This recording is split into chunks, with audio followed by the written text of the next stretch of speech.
Hello बच्चों, how are you? कैसे हैं आप लोग? तो सब कुछ ठीक है। तो मैं उमेश कुमार आज इलेक्ट्रोस्टैटिक्स का नेक्स्ट लेक्चर लेके हाजिर हूँ आपके सामने। तो कल हमने क्लास में क्या किए थे? इलेक्ट्रिक फ्लक्स के ऊपर कुछ प्रॉब्लम किए थे, ठीक है। आज उस पे ही कुछ प्रॉब्लम करेंगे, फिर आगे देखते हैं क्या कर सकते हैं इसमें, ठीक है। तो आज का जो फर्स्ट क्वेश्चन है आपके सामने वो कुछ ऐसा है।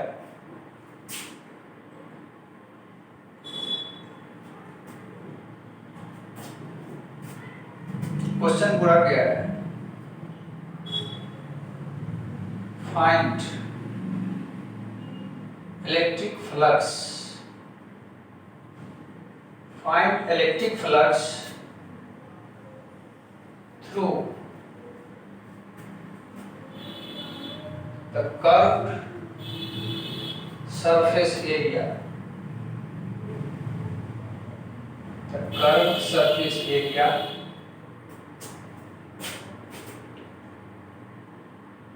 of cylinder when a point charge, when a point charge is placed at the center of its axis, cylinder के एक्सिस पे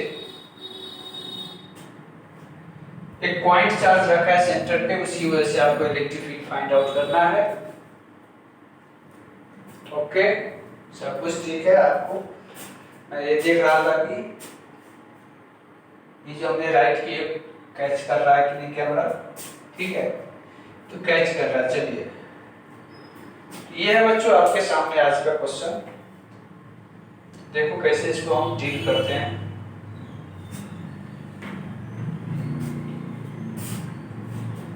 इसके लिए आपको बनाना होगा एक सिलेंडर। चलो, ये सिलेंडर मैंने बना दिया, ठीक है। और ये हो गया इसका एक्सिस, और इसके सेंटर पे एक चार्ज ये रखा हुआ है। इस चार्ज की वजह से आपको फाइंड करना है इलेक्ट्रिक फ्लक्स। ये चार्ज Q है, इसका रेडियस सिलेंडर का R है, और टोटल लेंथ सिलेंडर का L है। यानी यहां से यदि आप देखो तो सेंटर में ये हो जाएगा L/2 और ये भी हो जाएगा L/2। कर्व सरफेस सिलेंडर का ये वाला पोर्शन हो गया, ये जो कर्व है, इससे हमें फ्लक्स फाइंड करना है। तो करना क्या पड़ेगा आपको? ये कर्व सरफेस पे एक रिंग बनाना होगा। तो वो रिंग कुछ ऐसा बनेगा। ये रिंग बना दी हमने। ये सेंटर से मान लीजिए इसकी दूरी x है और इसका थिकनेस dx है। रेडियस नो डाउट इसका ये r ही होगा, ठीक है। ओके, देन ये जो कर्व सरफेस एरिया है इस पे परपेंडिकुलर इधर होगा। तो एरिया वेक्टर यहाँ पे आपको ये दिखाना पड़ेगा। और चूंकि ये एक स्ट्रिप काटे हैं तो इसका एरिया स्मॉल होगा, जिसको हम dA से डिनोट करेंगे। And electric field at this point, this surface, small surface, due to this point charge will be along this line. और ये इलेक्ट्रिक फील्ड हो गया, ठीक है। अच्छा, ये एंगल को हमने माना थीटा, इसका अपोजिट एंगल ये भी हो जाएगा थीटा। ओके, ठीक है। अब चलो, तो फ्लक्स कितना होगा? फ्लक्स लिखने से पहले मैं एरिया लिखूंगा। ये स्मॉल एरिया डीए कितना होगा? तो इसका सरकमफेरेंस ये होगा 2 पाई आर, थिकनेस इसका है dx, तो ये हो गया small area DA, and flux through this small area उसको मैं बोलूंगा डी फाई ई, और ये हो जाएगा E d A cos theta, जैसा कि हम जानते हैं, ठीक है। Electric field due to this point charge क्या हो जाएगा? ये हाइपोटेनस, ये हो जाएगा under root x square plus r square. तो electric field due to point charge k q upon ये डिस्टेंस का स्क्वायर, स्क्वायर रूट हट जाएगा स्क्वायरिंग करने से, तो x square plus r square, ठीक है।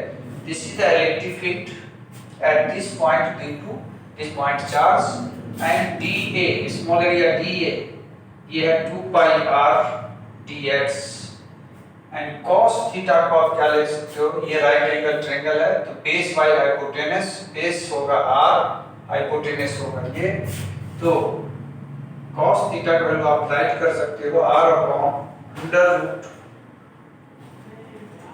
x square plus r square, ठीक है। देन कांस्टेंट को आप बाहर करो, कांस्टेंट है 2 pi r into r square, 2 pi r square, k भी कांस्टेंट है, क्यू भी कांस्टेंट है, तो बच गया यहाँ पे कौन सा वेरिएबल? कौन है यहाँ पे? dx, तो dx अपॉन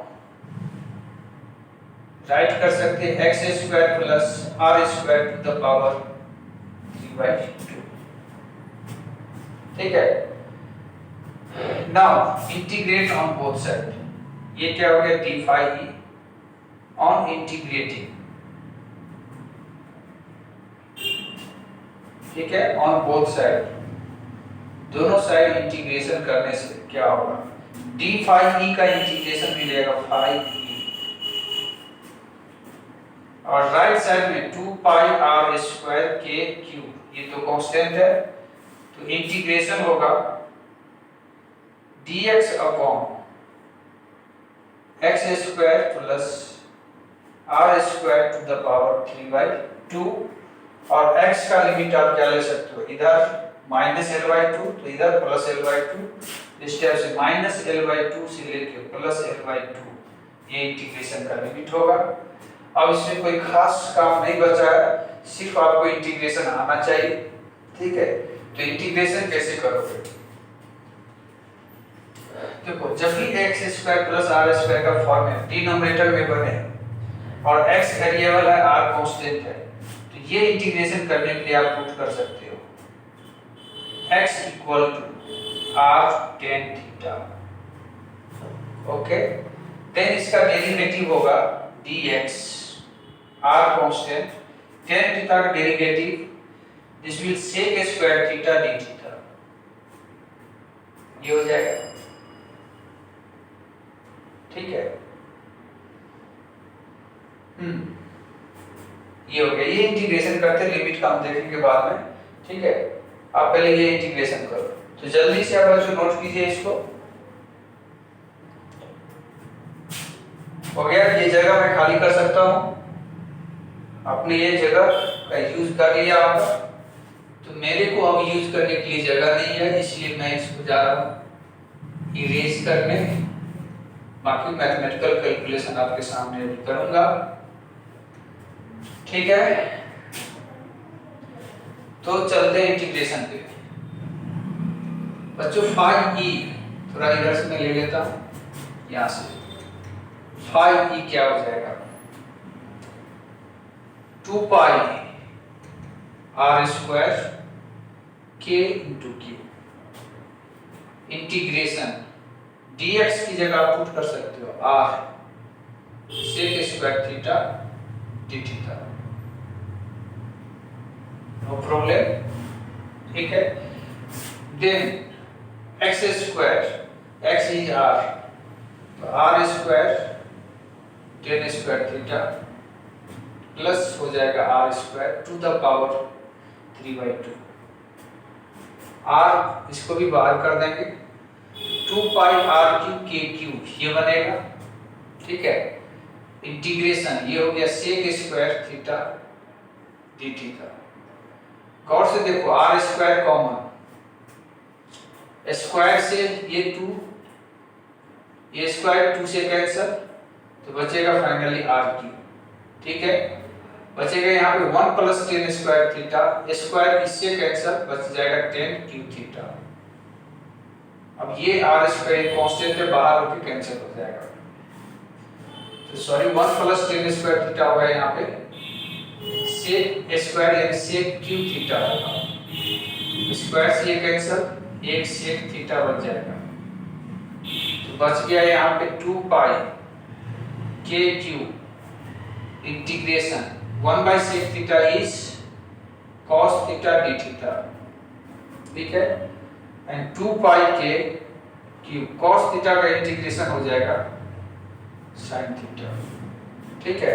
हमें x का लिमिट अवेलेबल है, अब इसको x में हम चेंज कर सकते हैं, तो 2 pi k cube sin theta हम क्या राइट कर सकते थे, वो ट्रायंगल को आप देख सकते हो, आपका ट्रायंगल कुछ ऐसा था, ऐसा था, ठीक है। ये था under root x square plus r square, ये था r, ये था x, और ये था यहाँ पे थीटा, तो sine theta p by h, तो x y हो जाएगा under root x square plus r square, limit -l/2 से लेके +l/2, ठीक है। चलिए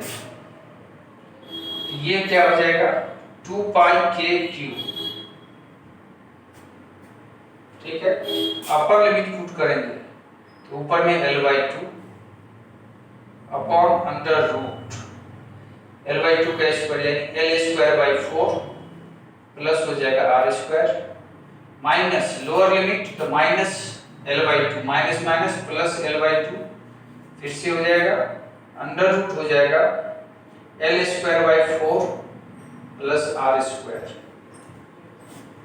ठीक है। अब इधर भी मैं इरेज कर देता हूं, आपने नोट कर लिया होगा आई होप, ठीक है।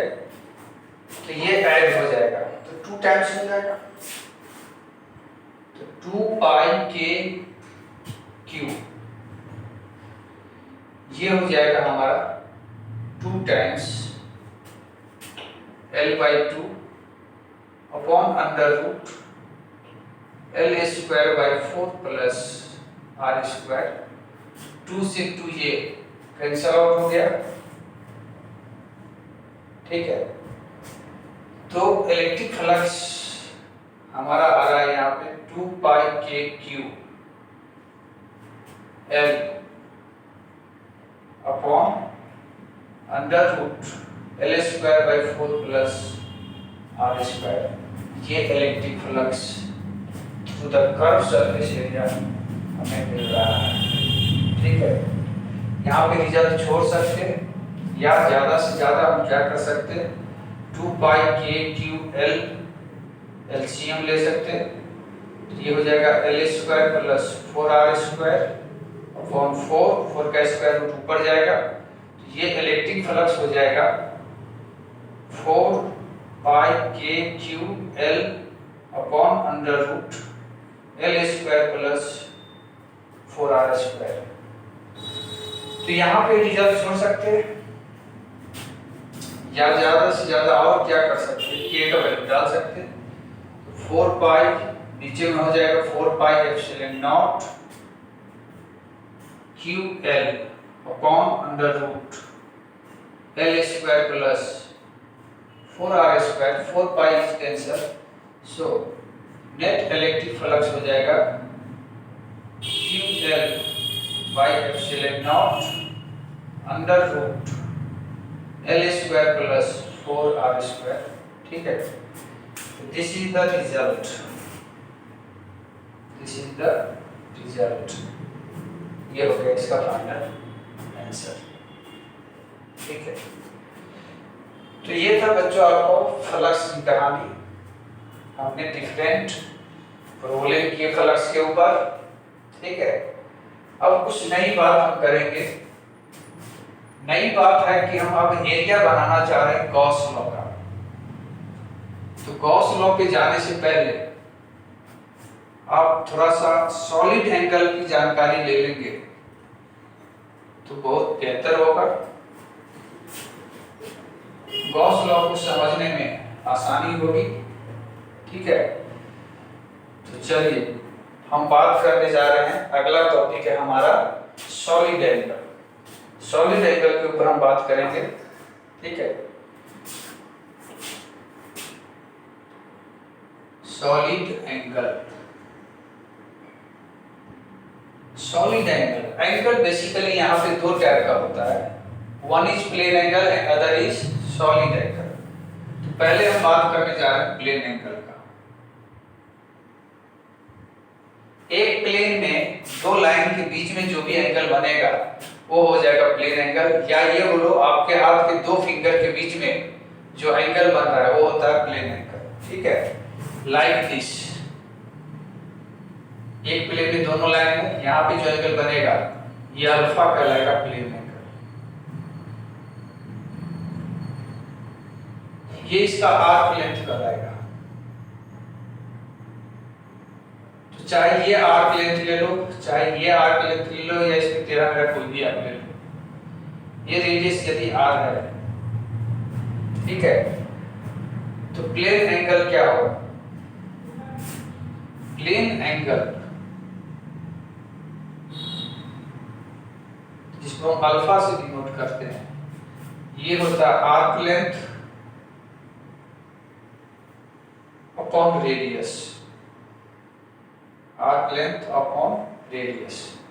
आर्क लेंथ को यदि आप L मानते हो तो ये हो जाएगा L अपॉन R। ये हो गया हमारा प्लेन एंगल। सिंपल सी कहानी प्लेन एंगल का इतना ही है। ठीक है, अब हम बात करेंगे सॉलिड एंगल के ऊपर। सॉलिड एंगल क्या है? सॉलिड एंगल, सॉलिड एंगल बच्चों सबसे बेस्ट एग्जांपल है, आपने सॉफ्टी खाया होगा, कौन खाया होगा, उसमें जो एंगल बनता है उस इस टाइप से बनता है, समझे? चारों तरफ से वो एंगल होता है, 3D एंगल होता है, समझे? यानी ये आपको मैं कौन बना दिया, यहाँ का ये जो एंगल है, ये वाले, ये एंगल कहलाता है सॉलिड एंगल। सॉलिड एंगल जिसको ओमेगा से डिनोट करते हैं, और इसके सेंटर से एक लाइन पास कर रहा है, इसको एक्सिस बोल सकते हैं, और ये एंगल अल्फा कहलाता है। तो ये अल्फा, ये हो गया प्लेन एंगल। प्लेन एंगल, या यहां पे इसको बोला जाएगा vertical angle, semi vertical angle भी बोल सकते हैं इसको, सेमी वर्टिकल एंगल। क्या रिलेशन है इसमें वो बाद में देखेंगे, लेकिन सबसे पहले यहाँ पे ये आप नोट कर लो जल्दी से। हो गया, इसकी फार्मूला की बात हम करेंगे, सॉलिड एंगल का फार्मूला क्या है। सॉलिड एंगल का फार्मूला यानी ओमेगा, इसका फार्मूला हो जाएगा एरिया। ये एरिया है इसमें, और इस पे चूंकि क्लोज सरफेस है तो आउटवर्ड नॉर्मल एरिया वेक्टर का डायरेक्शन होगा। तो ये मान लो आपका एरिया है, ठीक है। तो ये हमने छोटे से पोर्शन की एरिया की बात कर रहा हूँ, एडीए। सॉलिड एंगल यहाँ पे हो जाएगा DA अपॉन R स्क्वायर, यानी एरिया अपॉन R स्क्वायर। तो ये तो वो हो गया कि एरिया वेक्टर और रेडियस, ये छोटा पार्ट हमने क्यों लिया? छोटा पार्ट लेने का मतलब ये है कि इस छोटे एरिया के हर पार्ट से दूरी इस वर्टेक्स का सेम होगा, यानी रेडियस सेम होगा। बड़े लेंगे तो इसका एरिया अलग होगा, इसका एरिया अलग होगा, इसका रेडियस अलग होगा, इसका रेडियस अलग होगा, इसलिए छोटा लिया। छोटा लेने से क्या होगा, हर पॉइंट को इससे मिलाएंगे तो लगभग सब स्ट्रेट लाइन होगा, यानी सबका रेडियस सेम होगा, इसलिए छोटे के लिए डिफाइन किया हमने। लेकिन क्वेश्चन वो नहीं है, क्वेश्चन ये है कि मान लो आपको एरिया ये सरफेस ऐसा नहीं दे करके ऐसा सरफेस दे दिया कुछ इस टाइप से, ठीक है, और ये बना, ठीक है, तो क्या हो जाएगा, परपेंडिकुलर लाइन ये है और एरिया वेक्टर का डायरेक्शन इधर जा रहा है, अभी रेडियस ये हो गया, तो इसमें रेडियस लाइन इस सरफेस पे परपेंडिकुलर था, यानी surface is perpendicular to radius. यहाँ पे ऐसा नहीं है, सरफेस इधर है, this is not perpendicular to radius, ठीक है, इसके बीच में कुछ एंगल है, तो इसका कंपोनेंट हम अलोंग द रेडियस ले सकते हैं और that will be dA cos theta. तो फार्मूला में जो dA देख रहे हो वो दैट पोर्शन है जो रेडियस पे परपेंडिकुलर है, ये रेडियस पे सरफेस परपेंडिकुलर है, ठीक है, तो वही कंपोनेंट लेना पड़ेगा, यानी यहाँ पे सॉलिड एंगल आप लिखोगे dA cos theta by r square, ये इंपॉर्टेंट फार्मूला है, समझे, dA cos theta by r square, ठीक है, ये हो गया सॉलिड एंगल। क्योंकि स्मॉल एरिया के लिए निकाल रहे हैं तो आप यहाँ पे d ओमेगा भी लगा सकते हैं, मैं यहाँ पे d ओमेगा लगा देता हूँ, छोटे एरिया की बात किया मैंने, ठीक है, तो d ओमेगा ऐसे लिखो या ऐसे भी लिखा जाता है, मैं ऐसे लिखता हूँ d ओमेगा, ये हो गया सॉलिड एंगल, ठीक है, यानी सॉलिड एंगल का फार्मूला मैं क्या लिखूंगा यहाँ पे, बेसिकली लैंग्वेज में लिखना चाहूंगा तो, ठीक है, सॉलिड एंगल का component of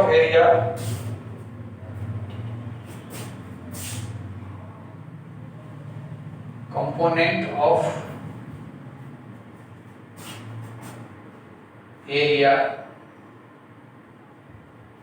whose surface is perpendicular to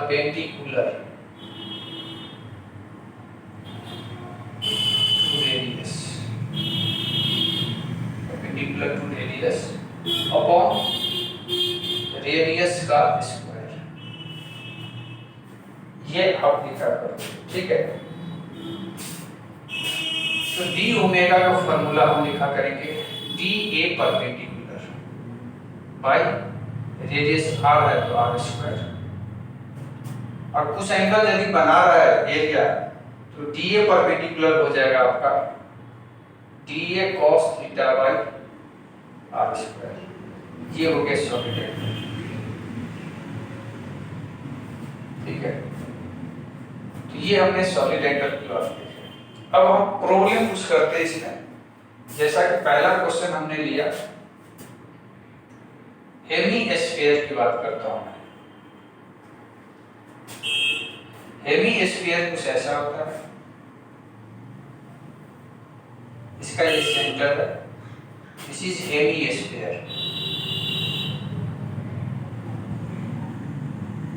एक बात आप याद रखो, हेमीस्फीयर के लिए प्लेन एंगल अल्फा का वैल्यू होगा π/2, या बोल सकते हो आप 90 डिग्री।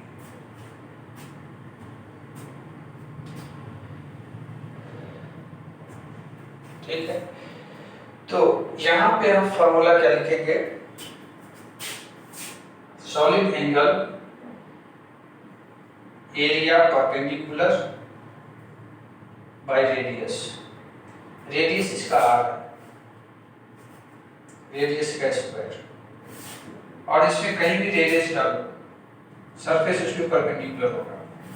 तो ये हम लिखेंगे पूरा स्फीयर का एरिया होता है 4 pi r square, half sphere यानी हेमी स्फीयर का होगा 2 pi r square by r square, r square is cancel, so solid angle for hemisphere that will be 2 pi.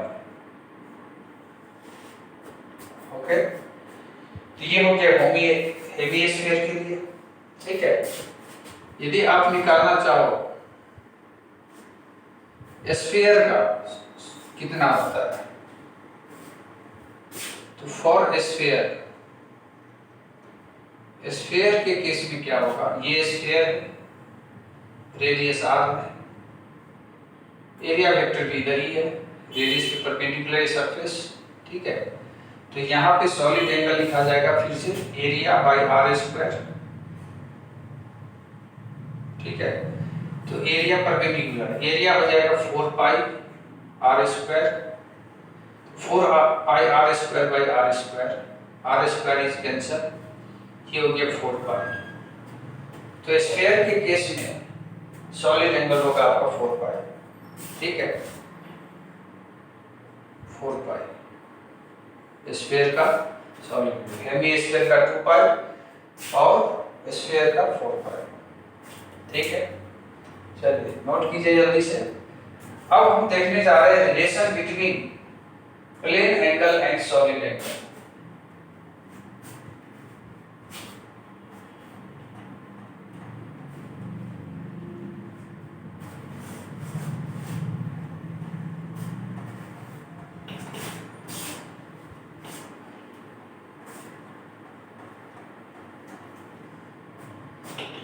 Relation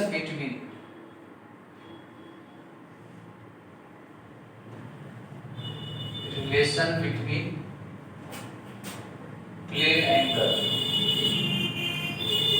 alpha and solid angle omega, इसके बीच में क्या relation है, ये आपको देखना है। ठीक है,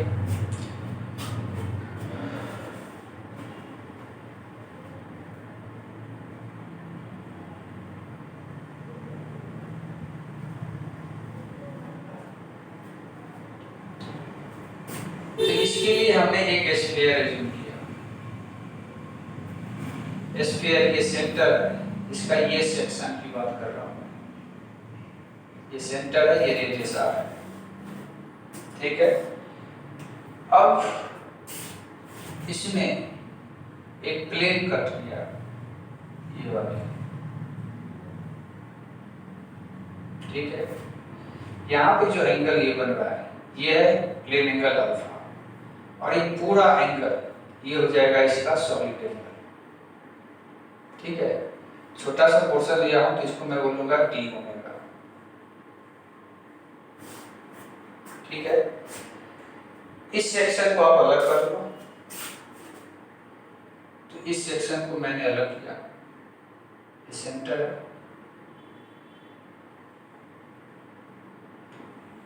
ये बनाया, ये बनाया, और यहां से ये बना, ये हो गया इसका, ये हो गया एक्सिस।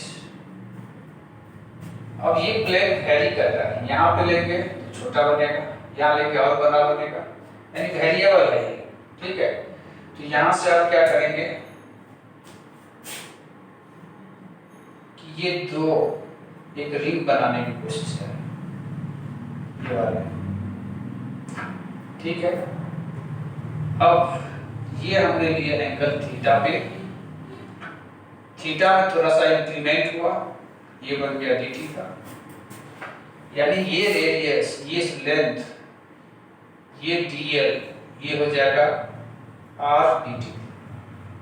अच्छा, आर का एक कंपोनेंट ये रेडियस है, आर कॉस थीटा ये होगा, और यहाँ से परपेंडिकुलर इस रिंग का रेडियस बनेगा जो कि आर साइन थीटा होगा। इसका एरिया यदि मैं लिखना चाहूंगा तो क्या लिखूंगा, 2 pi r sin theta, circumference thickness हो गया r d थीटा, तो ये बन गया 2 pi r square sin theta d theta. ठीक है, टोटल एरिया हम निकालना चाहते हैं तो उसके लिए इंटीग्रेट करना होगा। तो ऑन इंटीग्रेटिंग डीए का इंटीग्रेशन क्या होगा, टोटल एरिया देगा 2 pi r square is constant, integration होगा यहाँ पे sin थीटा d थीटा का, लिमिट 0 से अल्फा लेंगे, ये एंगल कितना था हमारा, अल्फा था, यहाँ पे देखो अल्फा। ठीक है, तो sin थीटा का इंटीग्रेशन क्या होता है, minus cos theta, minus cos theta, limit 0 to क्या हो गया अल्फा। इंटीग्रेशन नेगेटिव आता तो पहले लोअर लिमिट पुट करते, ये r स्क्वायर है तो 2 pi r square cos 0 is 1 minus cos alpha, ये हो गया टोटल एरिया। अब रहा सॉलिड एंगल, तो सॉलिड एंगल का फॉर्मूला है area by r square, area हो गया यहाँ पे 2 pi r square 1 minus cos alpha divide में r square is cancel, so relation between solid angle and plane angle हो गया 2 पाई 1 माइनस cos अल्फा। तो ये इंपॉर्टेंट रिजल्ट आपके सामने आ गया, this is relation between solid angle and plane angle. ठीक है, 1 minus 2 pi 1 minus cos alpha. ठीक है, अब इससे भी आप हेमी स्फीयर फुल स्फीयर का आप निकाल सकते हो, आप देखो कैसे निकालता है। मान लो आपको बोला गया, फिर से वही क्वेश्चन, हेमी स्फीयर के केस में हेमी स्फीयर के लिए क्या होगा सॉलिड एंगल, तो हेमी स्फीयर ये होता है, इसके लिए हमने बता दिए कि अल्फा कितना होता है पाई बाई 2, इसमें रख दो, तो सॉलिड एंगल क्या होगा 2 pi 1 minus cos pi by 2 यानी cos 90 0, तो सॉलिड एंगल कितना आ गया 2 पाई, इससे पहले भी हम निकाले थे यही आया था। ठीक है, अब स्फीयर का क्या होगा, स्फीयर के केस में क्या होगा सॉलिड एंगल। ठीक है, स्फीयर के लिए आपका ये रेडियस r है, तो ये आपको याद रखना होगा, अल्फा होगा पाई बाई 2, फिर अल्फा होगा पाई, तो सॉलिड एंगल क्या हो जाएगा 2 pi 1 minus cos pi is -1, तो 2 पाई 1 ये माइनस, तो माइनस माइनस प्लस 1, तो सॉलिड एंगल कितना हो गया 4 पाई। ठीक है, तो इस टाइप से हमने सॉलिड एंगल देखा। तो सॉलिड एंगल बेसिकली किसी भी क्लोज पाथ के लिए 4 पाई होगा। मेरे कहने का मतलब है ये क्लोज पाथ है r रेडियस का, इससे छोटा स्फीयर, इससे छोटा स्फीयर, इनफैक्ट इसके अंदर एरा टेरा कोई भी क्लोज पाथ है, और इसके अंदर किसी भी पॉइंट पे यहाँ निकालो, यहाँ पर निकालो, कहीं भी निकालो, तो सॉलिड एंगल कितना होगा, सॉलिड एंगल होगा 4 पाई फॉर एनी क्लोज पाथ। तो अब लिखेंगे for any close surface, for any close surface solid angle, for any closed surface solid angle at any point, solid angle at any point inside is 4 pi। ठीक है, inside the surface, inside the closed surface will be 4 pi। ठीक है, तो इस type से बच्चों solid angle हमने देखा। ठीक है, तो आज की क्लास यहीं पे रोकते हैं। फ्लक्स आपने देख लिया, सॉलिड एंगल की जानकारी हो गई। अब नेक्स्ट लेक्चर में हम गॉस लॉ लेके आएंगे, तो गॉस लॉ का प्रूफ देखेंगे, उसका एप्लीकेशन देखेंगे, ढेर सारे प्रॉब्लम देखेंगे। तब तक के लिए bye, take care, have a nice day. ठीक है, और लेक्चर अच्छा लगा, वीडियो अच्छा लगा तो लाइक एंड सब्सक्राइब जरूर करें। बाय।